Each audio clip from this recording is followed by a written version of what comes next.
السلام علیکم ناظرین، آپ دیکھ رہے ہیں پروگرام دنیا کے ساتھ. میں ہوں آپ کے ساتھ آپ کے میزبان آسماء اقبال. ناظرین، پاکستان کی معیشت کے لیے آج ایک اور اچھا اور اہم دن ہے. عالمی مالیاتی فنڈ سے اسٹاف لیول معاہدے اور $3 ارب کے اسٹینڈ بائی ارینجمنٹ کے نتیجے میں سرمایہ کاروں اور کاروباری برادری کا اعتماد بحال ہوتا دکھائی دے رہا ہے. عید کی تعطیلات کے بعد آج پاکستان اسٹاک مارکیٹ میں ریکارڈ تیزی دیکھی گئی اور 100 انڈیکس میں 2446 پوائنٹس کا اضافہ ریکارڈ کیا گیا.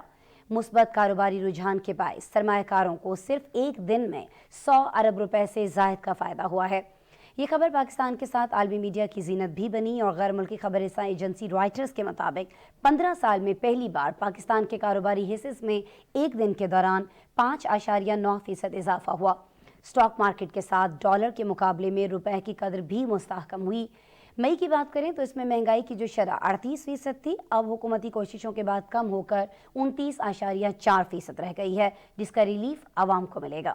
ناظرین، IMF کے ساتھ 9 ماہ کے اسٹینڈ بائی معاہدے کے تحت پاکستان کو $3 ارب ملیں گے. رواں ماہ $1.1 ارب موصول ہونے کی امید ہے، جس سے نہ صرف زر مبادلہ کے ذخائر میں اضافہ ہوگا بلکہ معاشی استحکام لانے میں بھی مدد ملے گی. اسٹاک مارکیٹ کے کاروبار میں تیزی اور سرمایہ کاروں کا اعتماد جس طرح سے بحال ہو رہا ہے، اسے پاکستان کے لیے ایک اچھی خبر قرار دیا جا رہا ہے. اور اسی اچھی خبر پر آج ہمارے پاس ایک رپورٹ ہے، آپ کو دکھاتے ہیں.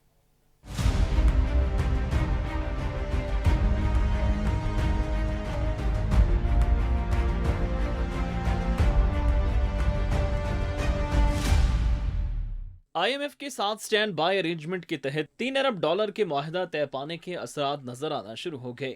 IMF کے ساتھ 9 مہینے کا سٹینڈ بائی ایگریمنٹ ہوا.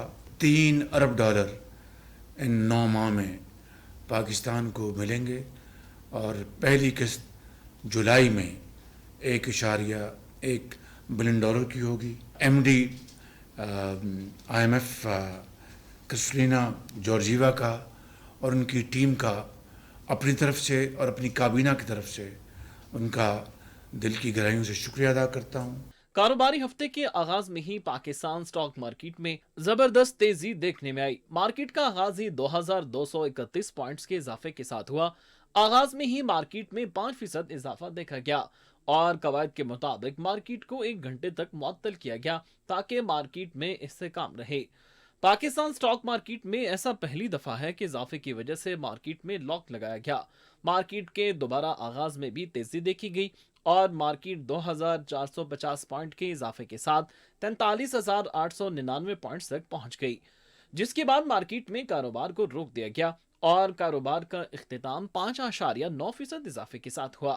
وزیراعظم شہباز شریف نے کابینہ اجلاس سے خطاب میں کہا کہ وزیر خزانہ اسحاق ڈار نے اپنی ٹیم کے ساتھ شبانہ روز محنت کی.